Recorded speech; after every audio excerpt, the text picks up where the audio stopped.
the church that helps us. They, the mentors, they come and they talk to all these kids, and there's there's so much help, and there's always somebody coming up with a different thing to do, to Yeah. encourage all the kids. So I think Brill does an excellent job in these programs for all of them. Okay. And I love how they have the 7 habits. I feel like I'm missing a word. 7 habits of a healthy effective kid, highly kids, effective yeah. students. Yes. Yes, and I think having one focus per week really helps reiterate social behavior Mm-hmm. and helping them become leaders. I like the 7 habits. I've been through that training for highly effective people, and different 7 habits. On the believe and achieve, I think it's something that's been a little bit overused, so the kids are sort of immune to it. And what do they it get doesn't- from that? I mean, they get just their team announced on the announcements, or is there some kind of reward for? What do they get for? I coming in here, I'm kind of lost, trying to figure out what it is, and what I don't know what it is. And I was even confused when my kids were here, and we wondered, well, I don't know what that means. What is it? I don't know if it means they get, They do get just points, recognition, and what happens with the points? they get a reward at the end of the 9 weeks. They either give them some extra, like either recess or Okay. I think one year we had like those balls, those snowballs. Right. They did not snow cones, but I mean they come up with something. I do agree that believe and achieve. I think we've been doing it for so many years now. It's like, okay, it's Thursday, we wear green, but some of the kids are like, okay, why am I wearing? It lost Why its am I in meaning. this team? Yeah. So I It think lost its meaning. we do have to change things around. Not year to year, but more than just leaving it just okay. It's a thing that we do, and we just do it, and we don't even know why we're doing it. So Right, and I agree with you. We have a big pep rally at the beginning, and the kids are really on board, and the teachers are really on board, and then very quickly the kids Fizzles forget. Yeah, it fizzles out. So what could we do? And the idea behind the program is that it's supposed to encourage kids not to be tardy. Mm-hmm. It's supposed to encourage kids to come to school even on those days that maybe they have a little headache, but they maybe could get dressed and come to school. Maybe to remind their parents, we shouldn't be missing school for a vacation. Or so the idea behind it is to get kids here on time, ready to learn, and encourage good behavior. But you're coming in and saying, I'm not even sure what all of that is about. So maybe we're not effectively communicating even to the kids. I know the parents don't have a clue. Okay. Marky was here, I just said they don't know what it is. Right. I don't. So again, communication of not just to our campus, but to the parents, getting the parents on board for your child could be earning points. And so maybe we need to look at how to maybe revamp that to get it. right, because I think it is very important for them to get here and be here every day, not only for instructional purposes, but the district gets money if they, for them to show up, and if they attendance is a big issue, especially. I don't know about any other schools, but here at Brill, a lot of them leave 2 or 3 days for a vacation, right before spring break, right before the Christmas holidays, right before. Start So test. that shouldn't be. And like you said, if parents are not aware of the importance, then maybe we're not communicating to the Effectively the way we need to. So, okay, so we say we're doing a good job with character development.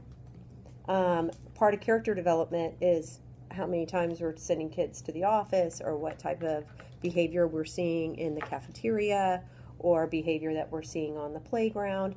All of that is needing to translate into what we're seeing with kids up at the front office, basically, right? Mm-hmm. So what is y'all's feeling on that? Is the character development making an impact on that to y'all? What are you seeing? I think we talk about the character development, and we used to, I think, do a better job before. They even took down the signs now from our hallways, so that's a huge thing that I don't think the kids, they don't even are aware of what's character anymore. I think we're kind of losing some of the what Klein was really known for as far as building up character. My kids, two things. You can finish. I have two. mine is one with you have a kid in your class that is harmful to other children, and they get to keep on going. They don't get any punishment. They may get to go to the office, get scolded or whatever, but no, he'll get to go to specials anyway, just to, get him. I'm sorry. If he's in, and the other kid, it's not just the kid and my kid being in danger or somebody other kid being in danger or the teacher being in danger. It's these other kids seeing this child do these things and get back into the classroom with no consequences or with very little consequences. Or what they may perceive as little Yes. consequences. Okay. Yeah. And another thing is, Uh-huh. they need manners. They need to learn manners. They need to learn to say yes ma'am and no ma'am. They need to learn to say please and thank you. I do not see that at all here, and it's very disappointing Right. when I'm coming in from, And do we feel like that's a culture that we could create on our campus? I mean, even if it's not a culture coming from their homes. I think Maybe. that we should, because we're educators. Shouldn't we have to, we have Well- a big say in their lives, and we spend a whole lot of time with them. And I teach my students who say, yes ma'am, no ma'am, yes sir, no Yes, sir. yes. No matter what, I talk to my students, yes ma'am, what do you need? Yes sir, because if, they hear it, and I then they're tell gonna. I tell my children that are students that come in, I said at the beginning of the school year, you just start out with yes ma'am, no ma'am, yes sir, no sir. I said, and your teachers are gonna like you, I promise. If you just have, don't start out with yeah. Mhm. Having a bilingual classroom, it's a little bit different because it's a slightly different culture. But I do I understand what I see in obviously mine. teach my students, the proper way. And by the end of the year, you talk to any of my kids, you tell them thank you. They're going to tell you my pleasure, because that's a point that I make to teach them. Yeah. And like this time of the year, we learn to shake hands and look at the person in the face. Thank we you need to and be teaching smile. that in every class, not Well, just the bilingual class. Well, nobody told me that I needed to We teach. just do we that. took it upon ourselves because they need to. That can make a huge difference in You've your life. mentioned that.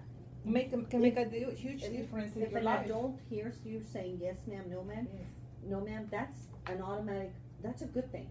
Or let's say you're a teacher and you walk in and you don't even say hi to anybody. That doesn't That's say rude. much for as a person, as an adult. You go to a job interview and you don't even shake the other person's hands, or you don't look at them in the face. You're not getting the job. The person who Yeah. shook their hand properly, Remember. firmly, and looked at the person and smiled and said thank you and my pleasure and all that, I bet you that's gonna get the job. Everything else being equal. So, Catherine, you have a different look on your face. What is your thoughts on that?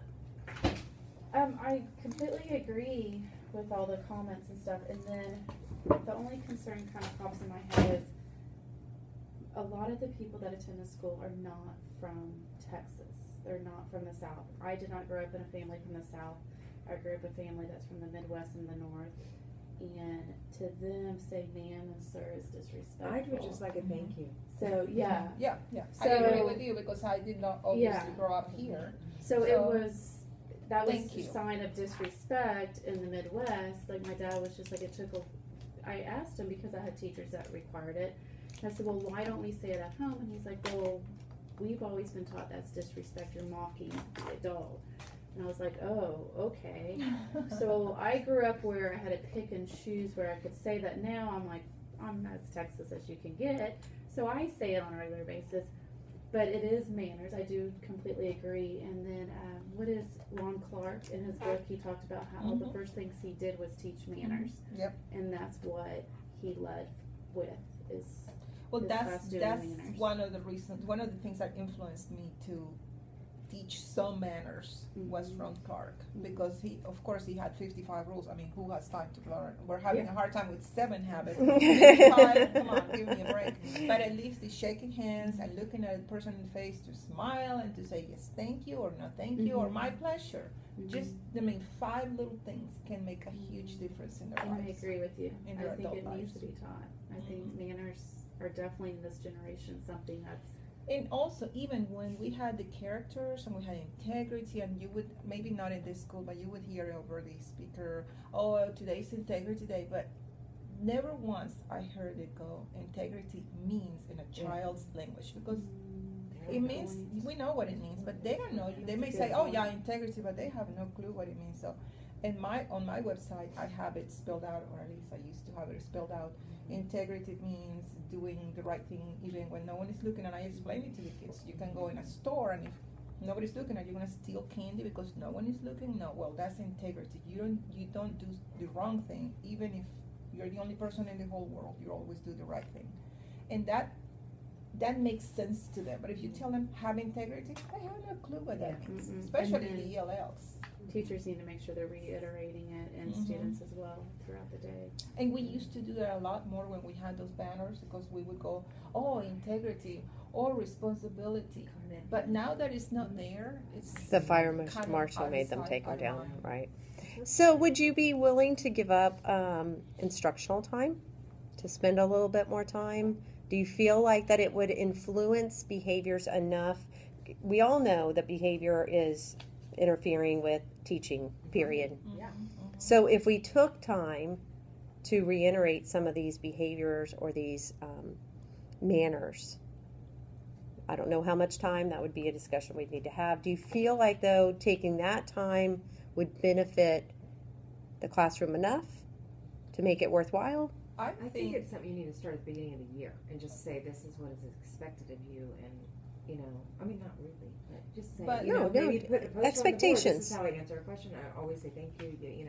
Well, And- I mean, not just at the beginning of the year, because like we know, believe and achieve Yeah, goes away, we'll phases die. out, but it's something that not necessarily take, time out of the curriculum, but work it into the curriculum. When you ask a question, you raise your hand. When you need something, you say please, and thank you, and you're welcome, or my pleasure, or whichever word, and just practice it, Modeling it. make it part of the day, not just, you don't need to Like take time natural, extra. something Make natural. it Right, it's natural. It's It's the right. culture of your classroom.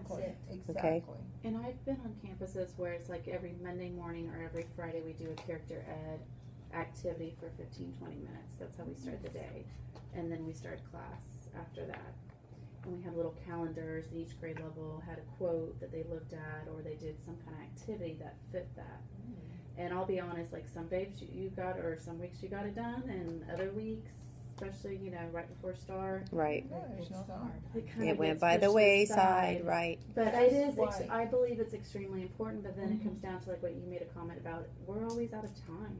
It's, But if you work it into the But culture, if you do it, if you But just you do, work then it you into the shouldn't have culture. to take time out of your. Mhm. I mean, you brush your instructional teeth whether you have time or not, mhm. right? Don't I we hope all? so. Right. Don't we all? So, Well, most days, I hope so. yeah, I Same mean, so thing, it's it the should same be thing. hard. I mean, Yeah.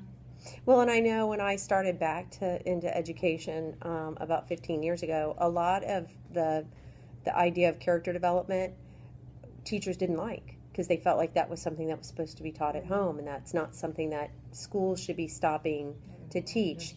But I would say for the most part, people have kind of, do y'all agree with that, have changed that kind of mentality? Well, I Completely. think, but another thing is even our social, even our whole world has changed so much. And so now it's like even you see parents and you're thinking, oh my goodness, this poor child, this is what he's learning or she's learning at home. So really, I think you should teach them and then let them make a decision as they're growing up. Okay, my teacher taught me this, and sometimes teachers have a better, not saying better, maybe, I don't know, they're Maybe a different- greater. different way of saying, than at home. So Mhm. at least this child has been given this opportunity. Then he or she will grow up and decide, you know what, this is the way to do it, or I'm gonna stick with what my parents are teaching me at home. And they'll have a mind of their own, of course, where they're gonna decide, yes, I should go with this, or no, I shouldn't.